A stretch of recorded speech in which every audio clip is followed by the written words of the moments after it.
Merci, ahoj, vítam ťa na Fight Night Challenge. Ďakujem, vítam. Asi sa nemusím pýtať, komu ty dneska budeš fandiť. Ja sa nemusíš sa ani pýtať Mišky, samozrejme je to moja kamoška, takže o tom žiadna. Merci, keby teba prišla ponuka z Fight Night Challenge, prijala by si ju?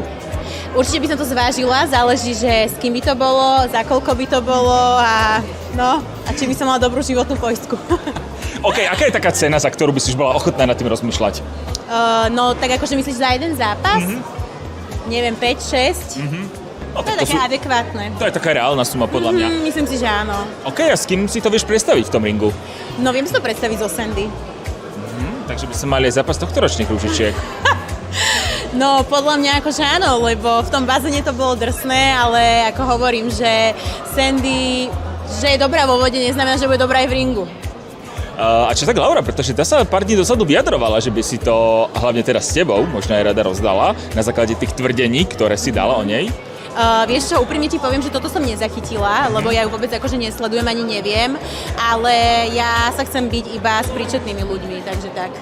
Počujem, tak čo na tom pravdu, pretože Merci tvrdí, že si spolu volávate, že máte hodinové telefonáty, kde jej vraj hovorí, že ju lutuješ. Nie, není to pravda. Takto, akože ja mám aj chat s ňou na Instagrame, nemám vôbec problém ho ukázať, ale akože nebola tam nejaká brutálna konverzácia alebo niečo, možno sme si fakt napísali pár správ a potom ako vyšli tie ďalšie časti, tak ja som vlastne pochopila, že nechcem vlastne byť s ňou v kontakte. Zmenila ti Rúža pohľad na Lauru? Možno už keď si to potom videla v telke?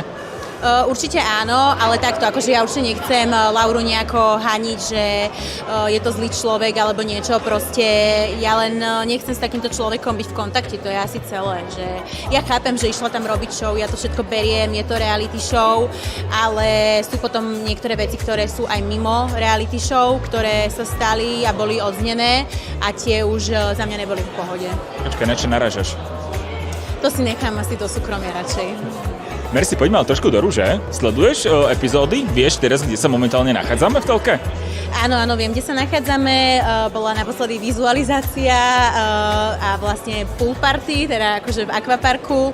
A toto asi nie, tam sme teraz naposledy. Ako ty na seba reaguješ, keď sa vidíš v tej televízii? Pretože akože vieš byť celkom dosť odvážna oproti tým ostatným dievčatám? Ja sa na sebe udrbávam, akože v pohode.